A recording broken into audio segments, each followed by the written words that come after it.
Tonight on CFTK-TV News, doctors from Northern Health gave a presentation to Prince Rupert City Council. Health Canada has authorized a booster shot for Moderna vaccine, and Canadians have a timeline for approval of the Pfizer vaccine for 5 to 11-year-olds. Northwest BC's only television news team. We are CFTK-TV News. Good evening, and thank you for joining us on this Friday, November 12th.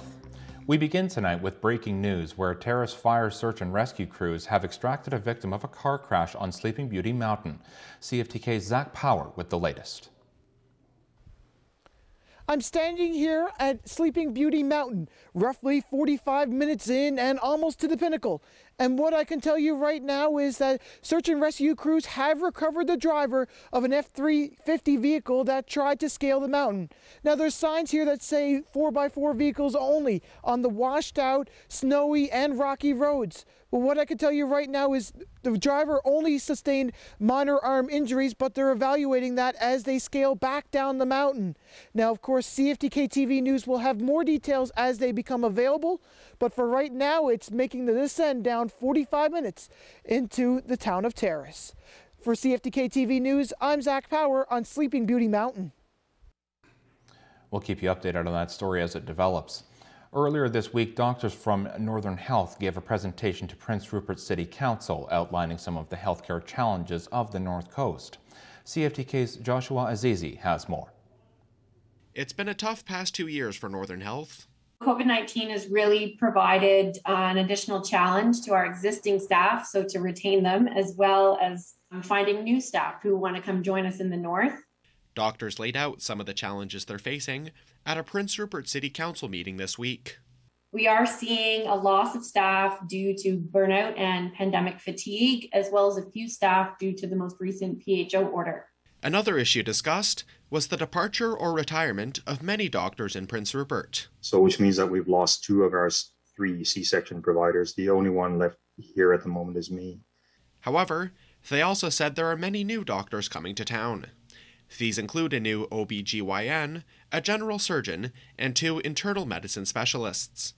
Upgrades are coming to the hospital as well. So we will see the main floor, basically from rehab up, really redone in 2022, which is going to make a big difference in terms of how our patients experience care, flow through our hospital, wayfind, and how our staff and our physicians are able to provide care to them. Some ambitious plans were discussed for the future of healthcare in the city. The doctors said they want to increase the amount of surgeries in the region for fields such as urology, plastic surgery, and ear, nose, and throat surgery. I think it's become a big priority for us to try and give as much as possible services here in Prince Rupert and in the region, and supported locally from the region itself, so that we can become almost a self-sufficient region with quality care. They also discussed a plan to expand healthcare services in the Northwest, which will create more options for medical travel within the region. We're going to see people from Terrace getting surgery in Hazelton. Maybe some Prince Rupert patients can get quicker access in a place like Hazelton and might decide and have a choice to travel there rather than to wait an extra month to get it in Terrace, for instance. When asked what advice they had for the community when it comes to battling COVID, the doctor's response was simple. If you haven't had your shots yet, get vaccinated.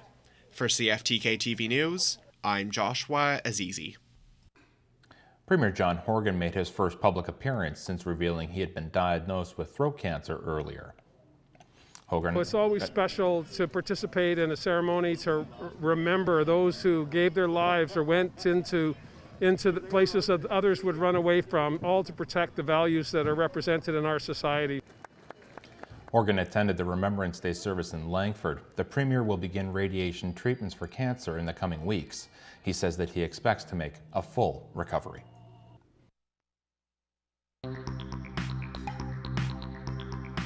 Coming up next, Health Canada has authorized a booster shot for Moderna vaccine.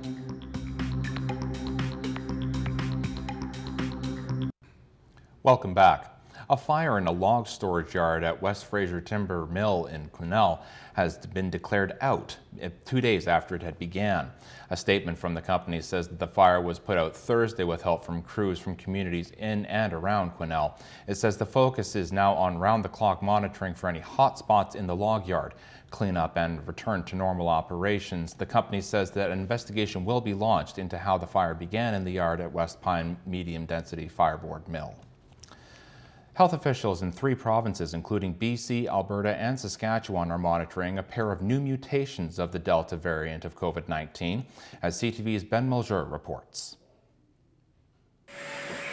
As COVID-19 continues to spread predominantly in the unvaccinated, a pair of new mutations have taken hold in Western Canada. This is not unexpected. As long as we have community-based transmission maintained at the current levels, we will see new variants. Both AY25 and AY27 are sublineages of the highly contagious Delta variant, and it's AY25 getting the most attention from public health officials at the moment. What's remarkable about specifically AY25 is that it appears to be the dominant Delta sublineage that has circulated in Saskatchewan.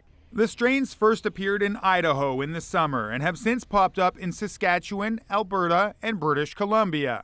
There are 3 things we need to watch. Is it more transmissible? Does it evade the vaccine, or does it cause more severe disease? So I think these are the 3 key things that we need to find out in the coming days to weeks. The province was not immediately able to provide data on the number of cases in BC identified as one of the 2 new mutations. But when asked about it, Provincial Health Officer Dr. Bonnie Henry stressed the importance of high vaccination rates in the fight against COVID-19 and all its variants.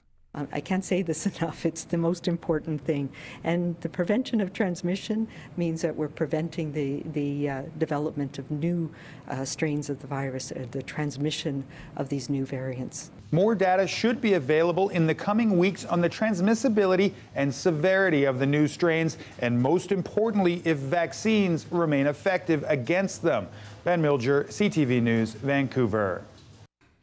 Keeping with COVID-19 and the fight against it, Health Canada has authorized a booster shot from Moderna vaccine. It comes as the country begins to see cases climb again and ahead of a crucial holiday season. The Moderna booster is now authorized for 18 years of age and older and should be administered at least 6 months after an individual has completed their primary vaccine series. It joins the Pfizer booster that had already been approved. Meanwhile, the message today from Canada's public health experts concerning COVID-19 is clear. Cases are going up, slowly but surely. As we said during last week's modelling update, there may be bumps in our trajectory over the coming weeks, with further easing of public health measures and as we spend more time indoors during the cooler weather.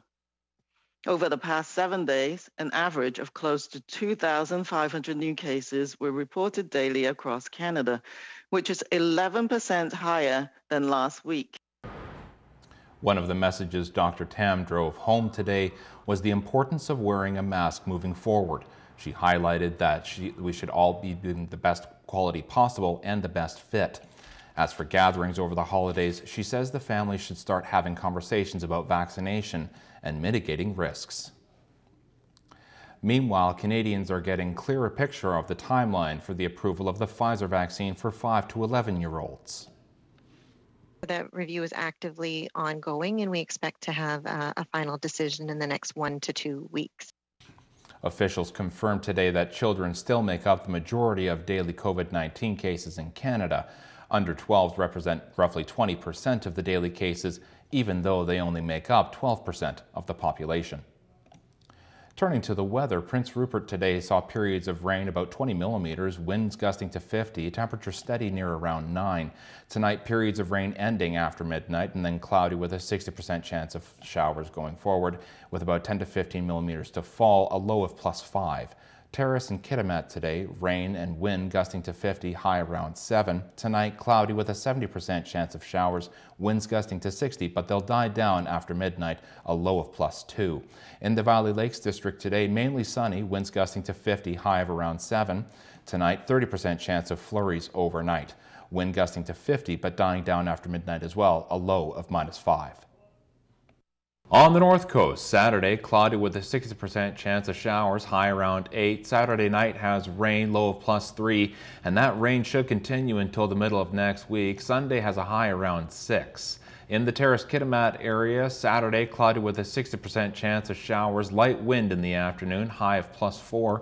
Saturday night, periods of rain or snow, and that snow or rain will stay with us until Wednesday at least, most of the days and nights ahead. Keep in mind, Monday night has a low of -4 predicted. In the Bulkley Valley Lakes District, Saturday, increasing cloudiness with a 30% chance of showers in the afternoon, high around +4. Saturday night has snow or rain, a low of 0. Sunday, periods of snow or rain, high of +4, and that's the warmest it's going to get until the middle of the next week. As you can see, the minuses there. Tuesday and Tuesday night, as well as Wednesday, a chance of flurries. Tonight's winning weather picture was created for us by Talia from Terrace. Thanks for that artwork, Talia. That looks fantastic. Your picture has won our Friday draw from a meal from McDonald's. Congratulations. And for all you other young artists who would like to share your weather art with us, you can email it to us or mail it in to our LaSalle Studios on Terrace.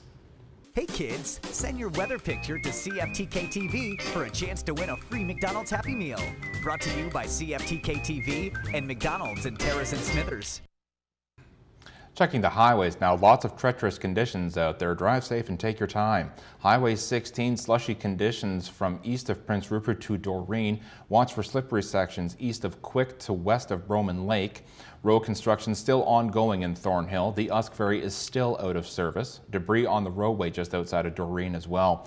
Highway 37, slushy sections between Kitimat and Big Cedar Bridge, and then from Cranberry Bridge number 2 to the Yukon border. Telegraph Creek has compact snow throughout on the Niska. Watch for slippery sections between Broad Street and Highway 16. Maintenance on that street as well. And here's what the province was looking like from our province's highway camps.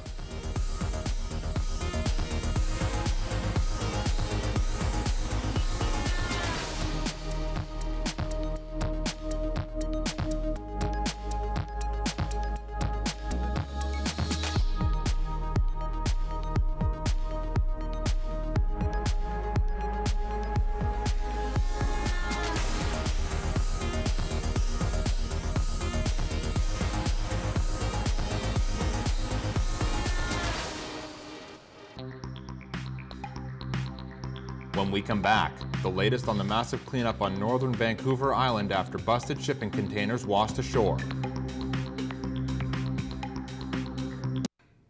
Welcome back.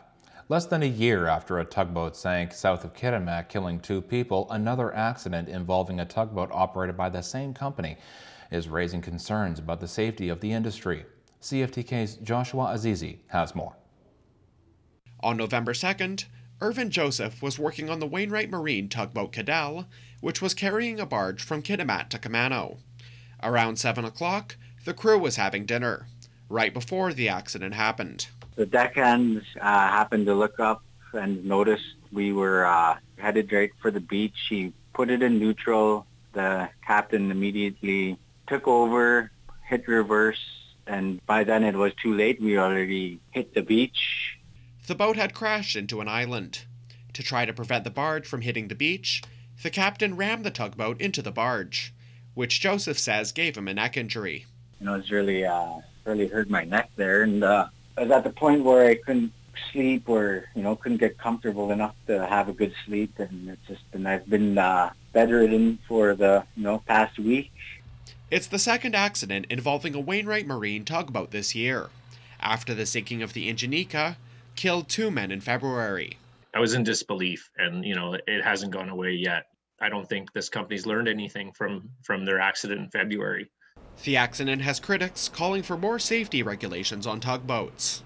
There is a lack of enforcement, regulation, and inspection on the smaller the boat you go. For tugboats under 15 tons, there are very few safety regulations. They're not regulated the way that larger commercial vessels are. And as a result, there are a lot of workers out there who are saying that these tugs are being used in unsafe ways. Taylor Backrack says he wrote a letter to the Transportation Minister calling for immediate action.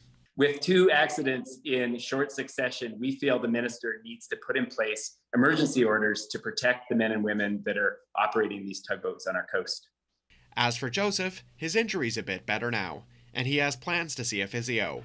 But due to his safety concerns, he says he's not sure if he wants to go back to work with Wainwright. If that barge, ran us over, I don't know if I'd be here, sitting here talking to you, having this conversation right now, so. The Transportation Safety Board is investigating the incident. Wainwright Marine did not respond to a request for comment. For CFTK-TV News, I'm Joshua Azizi. We've turned the corner now that Remembrance Day has passed and holiday shopping season has begun. And yes, it seems earlier this year. As CTV's Ross McLaughlin reports, if you want to get what you want, you'll have to get it now. Did you get anything wrapped? Holiday shopping can be stressful. This year, even more so. Backed up shipping and supply chain issues. A shortage of microchips can mean limited supplies of electronic goods, and labor shortages are adding to the problem. Consumer Report says a few moves can make things go smoother if you get started early, like now. The one resounding thing that I heard from the supply chain experts that I interviewed for this story was that if you're going to start shopping for the holidays, you should start now. Retailers know and are rolling out the deals earlier. So retailers want to try to make this easier on you by extending Black Friday. Best Buy is running sales and guaranteeing Black Friday prices through late November. Walmart will be offering early online shopping times to Walmart Plus members. And some stores like London Drugs are offering price match guarantees. And be flexible if you can't find what you want because of limited supplies. If you're looking to relieve some of the stress and anxiety of shopping this holiday season, I recommend looking for experiential gifts, gift certificates to spas, to restaurants, homemade gifts, even donations to charities. These are all really great gift ideas, and they allow you to completely forego the supply chain issues. And shopping locally, you could support small businesses and maybe find something unique in your neighborhood. Ross McLaughlin, CTV News. Now to the latest on a story we've been keeping you updated on the massive cleanup on northern Vancouver Island after the busted shipping containers washed ashore. This week's tally of goods removed off the beach by the Coast Guard includes 44 refrigerators. The fridges were lifted by helicopter off of the beach at Cape Scott Provincial Park. Hundreds of garbage bags full of debris and packing materials have also been cleaned up. Crews on the ground are now cutting the beached shipping containers apart for removal. 4 containers were washed ashore, and there's no sign of the other 105 shipping containers that fell off of the Zim Kingston cargo ship during a storm late last month. Turning to the markets now, Canada's main stock index continued its record-setting ways, ending a volatile week higher on a broad-based rally led by cannabis stocks and a large gain by the country's most valuable company, Shopify. The Canadian dollar went up 13/100ths today. The price of gold went up $4.60. Oil went down 80 cents. Lumber went down $9.70. Aluminum jumped $92. In Toronto, the TSX leaped 186.55 today. The Venture Index was also up 15.19. In New York, the Dow Jones climbed 179.11 and the Nasdaq was also up 156.68 points. Still ahead, a BC doctor is making global headlines being called the first physician ever to diagnose a patient with climate change.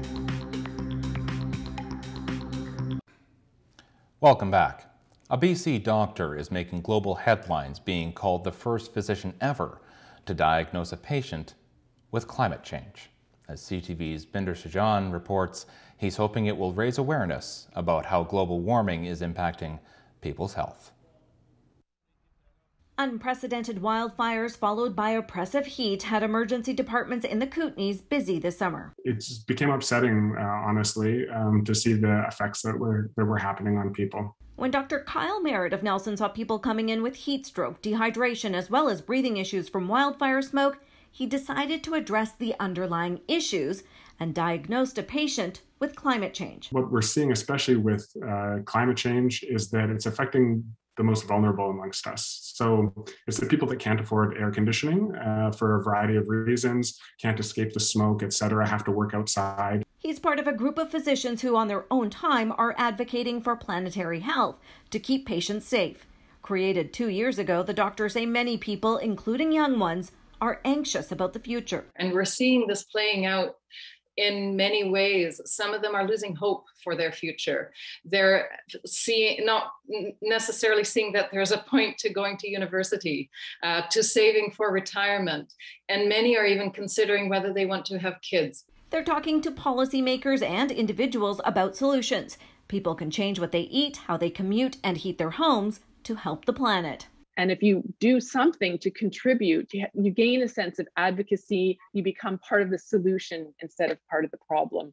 And that just really helps people. Dr. Merritt's diagnosis is making headlines around the world, with many outlets picking up the story. I'm a family doctor in a small town, and certainly I'm not used to this amount of attention that I've been receiving recently over the past couple of days here. Yeah, it's interesting the way that things, I guess, make an impact. Binder Sajjan, CTV News, Victoria. The mass casualties of this summer's heat dome and the decision-making at the ambulance service during the tragedy prompted the health minister to install new leadership. Now, she's granting her first interview to CTV's Penny Davlos on the changes underway to try to improve a system riddled with problems. BC's ambulance paramedics had been struggling to keep up with rising calls, including surges in overdose and mental health calls for years, only to be clobbered by the pandemic. CTV News has learned during the summer the ambulance call center. This piece is really key to ensuring that we dispatch the right resources to the right patients. Had as few as 8 call takers for the entire province. So when June's heat dome peaked as 911 was inundated with mass casualties. And that was a night where the ambulance service collapsed. There's no doubt about it. If you speak to my coworkers that worked that night, including myself, it was apocalyptic that night. Leadership couldn't explain why they hadn't had all hands on deck in light of forecasted record temperatures. It's not just BCEHS who is challenged during this time. And within 2 weeks, a new leader with a new title, Chief Ambulance Officer. We're taking action. We're doing a variety of different fronts to try and strengthen the service. In her 4 months at the helm, Leanne Heppel has managers doing more hands-on work and is expanding non-ambulance transport for those needing non-emergency medical attention so ambulances can focus on the most serious calls. It's the largest transformation that we've ever had in the entire service. It's a huge amount of staff that we're hiring, over 600 in the province. But those aren't all new positions. Some are part-time paramedics now getting full-time hours and benefits instead of precarious hours and the controversial $2 an hour standby rate. We're coming very close to ending the pager pay. But wages are an issue, with paramedics the lowest paid of all first responders despite the high stress and traumatizing work. Roughly a third of all positions are unstaffed most days. Do you think that the problems with EHS can be solved just with more boots on the ground? We are again, a very proud and compassionate and dedicated service. I do think we need more staff for sure, and coming up with more innovative ways of managing the high demand of the call volumes. Penny Davlos, CTV News.